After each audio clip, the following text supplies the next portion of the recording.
pleno del día 11 de junio, martes, 19 horas. Antes de abordar el acta, me gustaría llevar a votación la introducción de un nuevo punto en el orden del día, con motivo del día 28 de junio. Sería meter la declaración del Ayuntamiento de Orozco sobre el Día Internacional de la Liberación Sexual y el Orgullo del colectivo LGTBI+. ¿Votos a favor de meter el punto en el orden del día? Pasaría a ser el séptimo punto y dejaremos ruegos y preguntas para el octavo. Punto número 1.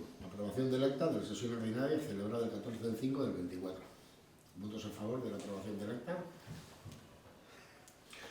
Punto número 2. Aprobación del acta de la sesión extraordinaria celebrada el 14 del 5 de 2024. ¿Votos a favor de la aprobación del acta? Punto 3. Dación de cuenta de los decretos de alcaldía 346, 2024, 420, 2024.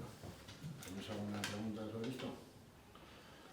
Pues si no hay nada, siguiente punto sería la aprobación de la cuenta general. Ya está publicada, no ha habido ningún tipo de alegación, se pasó por comisión, pues sería ya la aprobación definitiva de la cuenta general. ¿Votos a favor de la aprobación de la cuenta general del año 2023? Moción sobre Palestina, presentada por Arguiñe y que la lea más a proceder. Luego la votaremos.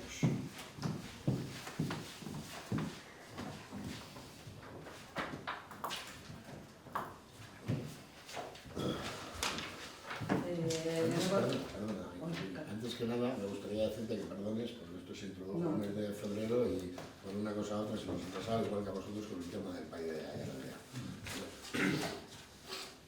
Bueno, lehenengo eskerrik asko aukera hau emotagatik eta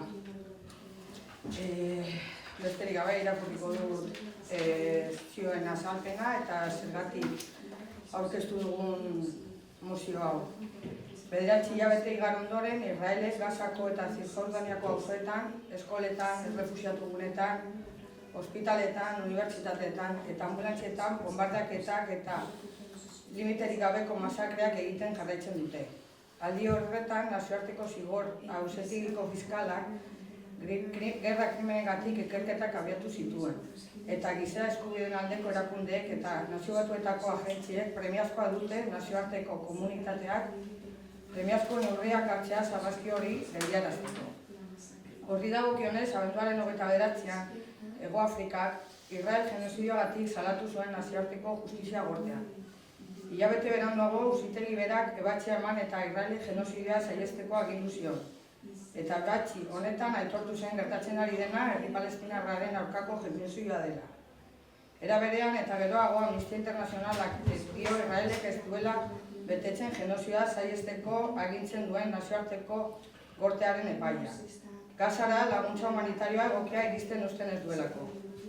2023ko urriaren 7tik 2024ko martxoaren 4 bitartean bakarrik 30.500 pertsona baina gehiago hil dituzte Gazan. Horien artean 13.200 haur gutxienez.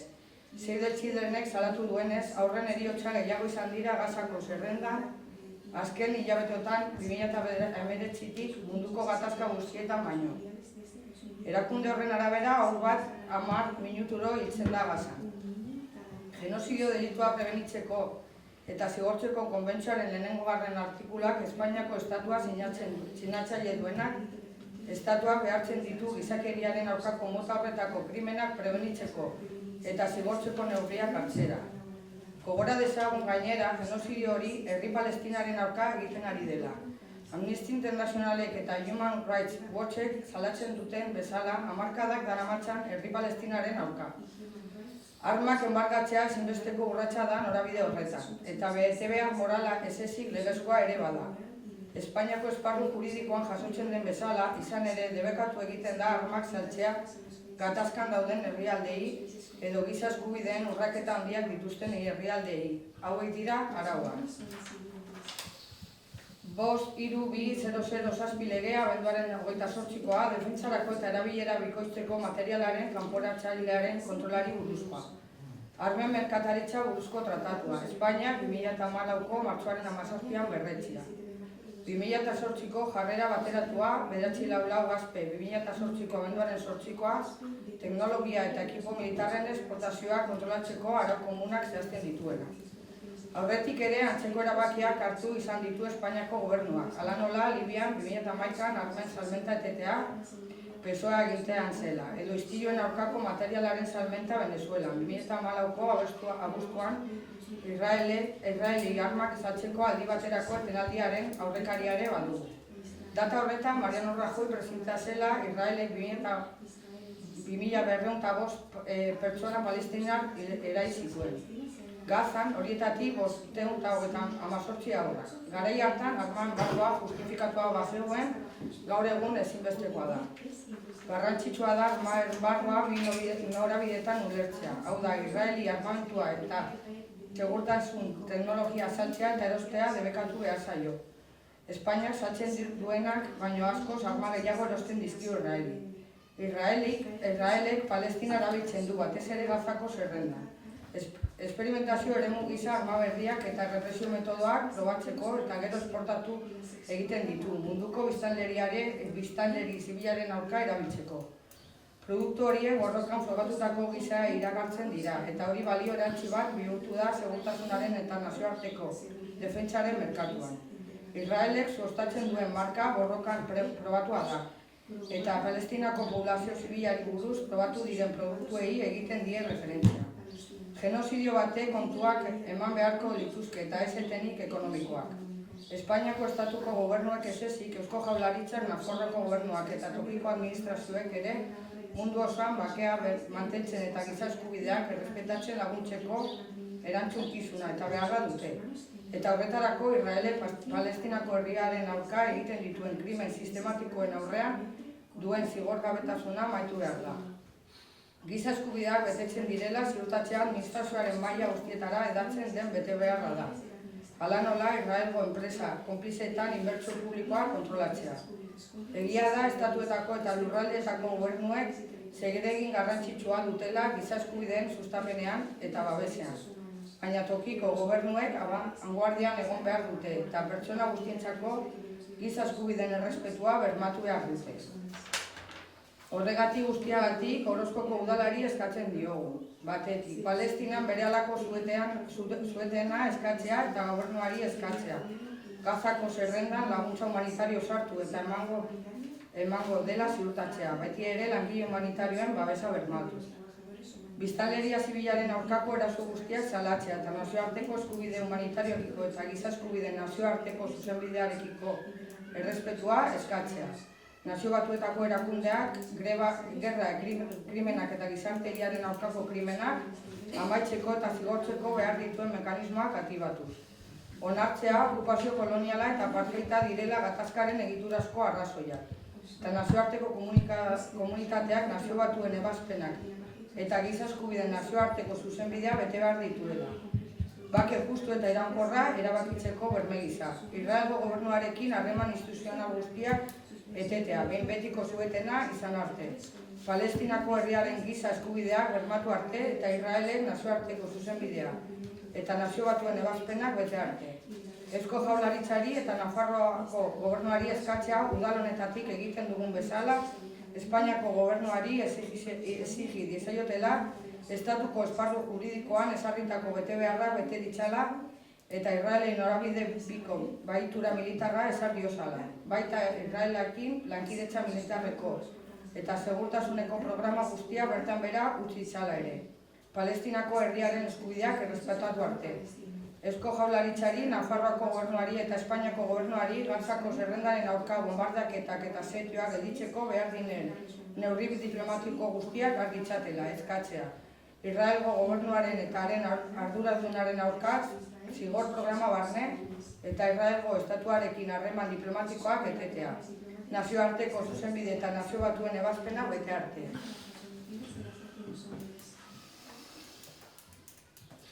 Bueno, votos a favor de la moción sobre Palestina. Punto número 6, moción presentada por EH Bildu en relación al PAI de Aiaraldea. Aiaraldeko plan estrategikoa behingoz osatzeko mozioa. 2018ko abenduan EH Bilduk legebiltzarrean Aiaraldea berpizteko ponentzia sortzea proposatu zuen eta 2019ko azaroan ponentzia abiatu ondoren, 2021ko azaroan ondorioen txostena aurkeztu zen. Ponentziaren ondorioei aurre egiteko berehala jarduteko plana onartu zen, zeinean epe laburrean gauzatzeko 33 ekintza biltzen ziren, epe ertain luzerako aiaraldeko plan estrategikoa aurkeztu behar zen 2022ko irailean. 2023ko otsailaren 20an eskualdeko plan estrategikoaren hasierako zirriborroa aurkeztu zitzaien aiaraldeko alkateei. Aurkezpenetik urte betera eta berririk jaso gabe 2024ko otsailaren 5ean Bilduko batzarkide taldearen ekimenez Arabako arlo estrategikoen zuzendariak adierazi zuen 2023an aurkeztutako zirriborroa ez zela asko moldatuko. Egoera honen jabe, mozioa aurkezten du Orozkoko Bilduko udal taldeak osoko bilkurak eztabaidatu eta onartu dezan. Bat, Orozkoko udalak Arabako eta Bizkaiko Foru Aldundiari eta Eusko Jaurlaritzari eskatzen die eskualdeko plan estrategikorako talde eragilea deitu dadin bertan plan estrategikoa behingoz adostu eta onartzeko. Aurretik beharrezko informazioa helarazita. 2. Orozkoko udalak Arabako eta Bizkaiko Foru Aldundiari eta Eusko Jaurlaritzari eskatzen die herrialdeko udal eta agenteen ekarpenak kontuan har ditzatela behin betiko eskualdeko plan estrategikoa osatzeko. 3. Orozkoko udalak Arabako eta Bizkaiko Foru Aldundiari eta Eusko Jaurlaritzari eskatzen die berehala jarduteko plana epe laburrean gauzatzeko beharrezko neurriak har dezaten planaren 33 ekintzen helburuak betez. Eta azkenik 4, mozio hau Arabako eta Bizkaiko Foru Aldundiari, Eusko Jaurlaritzari eta Arabako Batzar Nagusietako eta Eusko Legebiltzarreko talde politikoi helaraztea. Vamos a proceder a la votación. ¿Votos a favor de la moción presentada por Bildu en relación a España y a la aldea? Punto 7 sería el punto que hemos introducido, que sería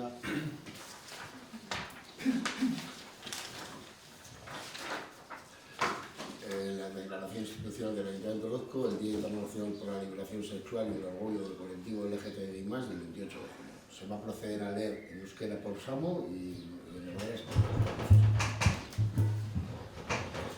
Orozkoko udaletik ekainaren 28an LGTBI kolektiboaren, sexu askapenaren eta barrotasunaren aldeko nazioarteko egunean aniztasunetik, eskubide eta bizikidetzarekin dugun konpromisoa berresten dugu. Eta kolektibo honen eskubide eta askatasunen aitortzan lortutako aurrerapenak ospatzen ditugu. Halaber, egun hau ez da ospakizuna bakarrik.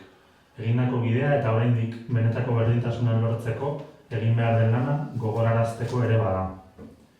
Komunikabide nagusienen estigmatizazio saiakera ezberdinek zein manipulazioak, eskuin muturreko diskurtso intoleranteek eta gorroto jarrerek zis-hetero arautik kanpo kokatzen diren bizitzak ezabatu nahi dituzten honetan, inoiz baino garrantzitsuagoa da nondik gatozen gogora ekartzea, ospatzea eta aldarrikatzea. Stonewalletik Euskal Herrira, milaka bizipen, galera, aldarrikapen eta lorpen izan ditugu, baina oraindik egiteko asko dugu. Eraso LGTBI fobikoen salaketen datuak esponentzialki egin dute gora azken urteetan. LGBTI pertsonen invisibilizazio eta bazterketak presente jarraitzen du gure bizitzako arlo guztietan. Diskurtso patologizatzaileak ugaritzen ari dira eta ondorioz gure bizitzak arriskuan daude.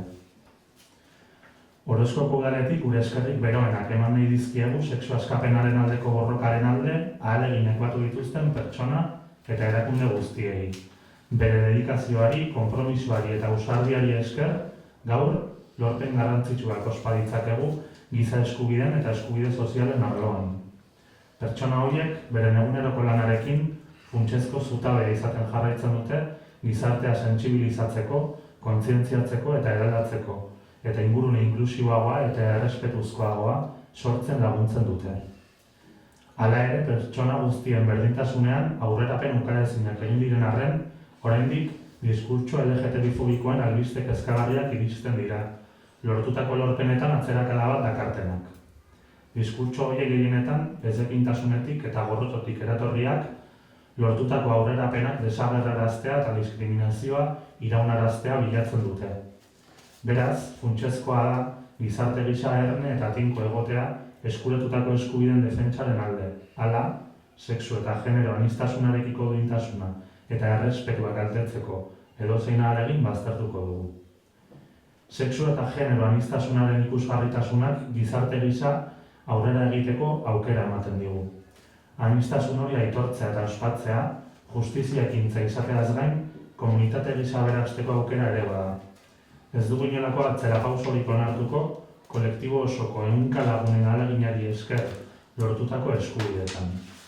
Irabazitako eskubide bakoitzak gizarte bidezkoago eta gizatiarrago baterako urratsago. Horregatik guztiagatik ekainaren 28ak are garrantzi handiagoa hartu du. Orozkoko udaletik herritarrak ekintzetan parte hartzea animatzen jarraitzen ditugu. Gorroto diskurtsoak eta giza eskubideen urraketak irmo salatzeko. Funtsezkoa da guztiok injustiziaren aurka ozen mintzatzea eta elkarrekin lan egitea diskriminazio mota oro desagerrarazteko. Ekintza kolektiboaren bidez bakarrik lortu dezakegu benetako aldaketa iraunkorra. Badakigu sexu eta genero aniztasunaren onarpen soziala gero eta handiagoa dela. Neurri batean, euskal gizarte osoaren elkarlanari esker. Lan hori funtsezkoa izan da armaikurik gabe, loturarik gabe, aurreiritzirik gabe eta estigmarik gabe bizi ahal izateko eta komunitatea eraikitzeko. Babeskeinu bakoitzak, ikustaraze ekintza bakoitzak mugimendu hori indartzen eta aurrera jarraitzeko gure erabakia berresten laguntzen du. Honen guztiaren aurrean antolatzea eta borrokatzea ezinbestekoa dugu. Gure kasuan, instituzioetatik politika publiko integral eta sendoak, perspektiba feministan oinarritutako zerbitzuak, babes kolektiburako eta autodefentsarako mekanismoak ezartzeko bideak, ezartzea ezinbestekoa dugu. Anekdotikoak diren politikak alde batera utzi eta estrukturalak diren horiek erdigunean jartzeko garaia da. Horretan ari gara eta hori sustatzen jarraituko dugu, askoren artean eta elkarlanean. Horregatik guztiagatik Orozkoko udalean konpromisoa hartzen dugu gure herriko LGTBI pertsonen bizitzen inguruan martxan dagoen diagnostikoarekin aurrera egiten jarraitu eta honetan oinarritutako ekintza plan integralak abiatzeko. Prozesu hauek herriko LGTBI herritarrekin batera egiteko konpromisoa hartzen dugu eta erreferente eta norbanako ezberdinak aktibatzeko moduak sustatuko ditugu. Horrenbestez, Orozkoko udaletik sentsibilizazio eta aldarrikapen ekitaldiekin bat egitera gonbidatzen zaituztegu, leihoetatik eta balkoietatik kolore anitzeko banderak zintzilikatuz. Keinu txiki baina esanguratsu hori elkartasunaren eta babesaren erakusgarri da, eta agerian uzten du ekainaren 28a aniztasunaren aldeko borroka eguna dela. Astintzen dagoen bandera bakoitza erresistentziaren eta itxaropenaren sinboloa da. Atzera egiteko prest ez gaudela dioen adierazpena hain zuzen ere.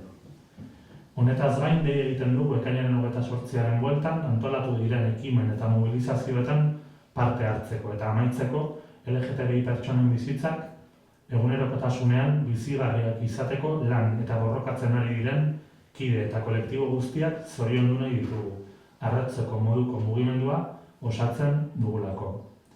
Azkenik, gogorarazi nahi dugu LGTBI eskubideen aldeko borroka guztion borroka dela. Ezin dugu onartu gorrotoa eta intolerantzia nagusitzea. Gaur, inoiz baino gehiago, gure aniztasunean bat egin behar dugu. Pertsona guztiok, duintasunez, errespetuz eta askatasunez biziari izango garen etorkizun bat eraikitzeko. Desde el Ayuntamiento de Orozco, este 28 de junio, en el Día Internacional por la Liberación Sexual y el Olvido del Colectivo LGTBI+, reafirmamos nuestro compromiso con los derechos y la convivencia desde la diversidad, celebrando los avances logrados en el reconocimiento de los derechos y libertades de este colectivo. Esta jornada no solo es una celebración, sino también un recordatorio del camino recorrido y del trabajo que aún queda por hacer para alcanzar una verdadera igualdad. Ahora que tanto los diferentes intentos de estigmatización de los principios medios de comunicación como la manipulación, los discursos intolerantes, la extrema derecha y las actitudes de odio pretenden borrar vidas que se sitúan fuera de la cis-heteronorma, es más importante que nunca recordar, celebrar y proclamar de dónde venimos. De Stonewall a Euskal Herria hemos tenido miles de vivencias, pérdidas, reivindicaciones y logros, pero todavía nos queda mucho por hacer. Los datos de denuncias de agresiones LGTBI+ fóbicas han aumentado exponencialmente en los últimos años. La inhabitabilidad y exclusión de las personas LGTBI+ sigue presente en todos los ámbitos de nuestra vida. Proliferan los discursos patologizadores con el consiguiente peligro para nuestras vidas. Desde el Ayuntamiento de Orozco queremos expresar nuestro más sincero agradecimiento a todas las personas unido esfuerzos en favor de la lucha por la liberación sexual. Gracias a su dedicación, compromiso y valentía, hoy podemos celebrar importantes logros en materia de derechos humanos y sociales. Estas personas, con su labor diaria, continúan siendo un pilar fundamental en la sensibilización, concienciación y transformación social, contribuyendo a crear un entorno más inclusivo y respetuoso. No obstante, a pesar de los innegables progresos en la igualdad de todas las personas, todavía surgen noticias inquietantes con discursos LGTBI+fóbicos que representan un retroceso en los logros alcanzados.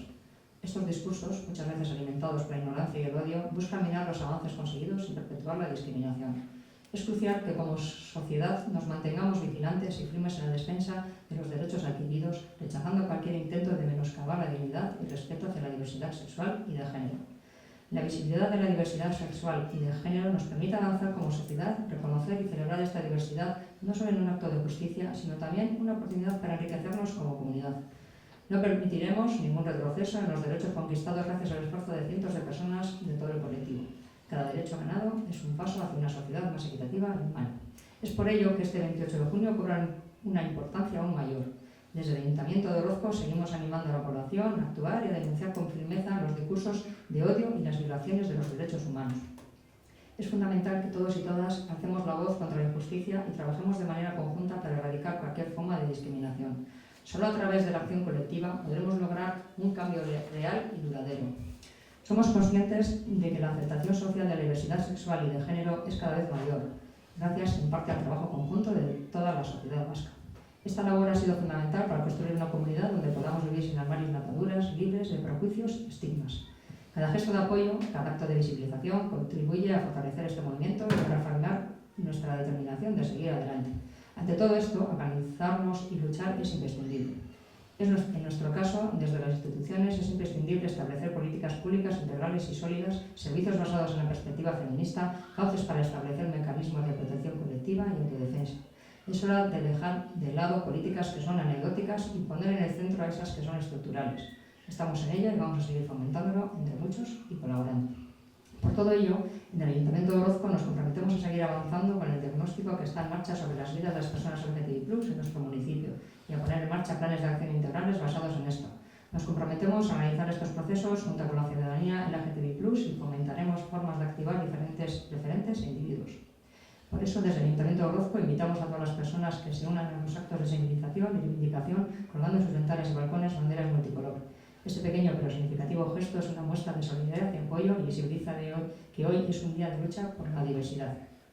Cada bandera ondeando es un símbolo de resistencia y esperanza, una declaración de que no estamos dispuestos a retroceder. Además, hacemos un llamamiento a participar en las iniciativas y movilizaciones que se han organizado en torno al 28 de junio y para finalizar queremos felicitar a todas las personas y colectivos que están trabajando y luchando para que las vidas de las personas LGTBI+ sean estimulantes en el día a día porque conformamos un movimiento que nos enorgullece.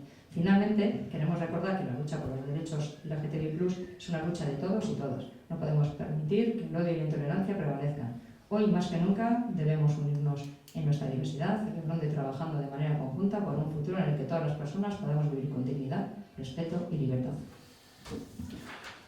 Sin más, pasaríamos al punto 7, ruegos y preguntas. Si hay alguna pregunta o algún ruego. El 8, sí, perdón, el 8. Sí. Si no hay nada, pues el siguiente pleno ordinario sería el martes 9 de julio a las 19 horas.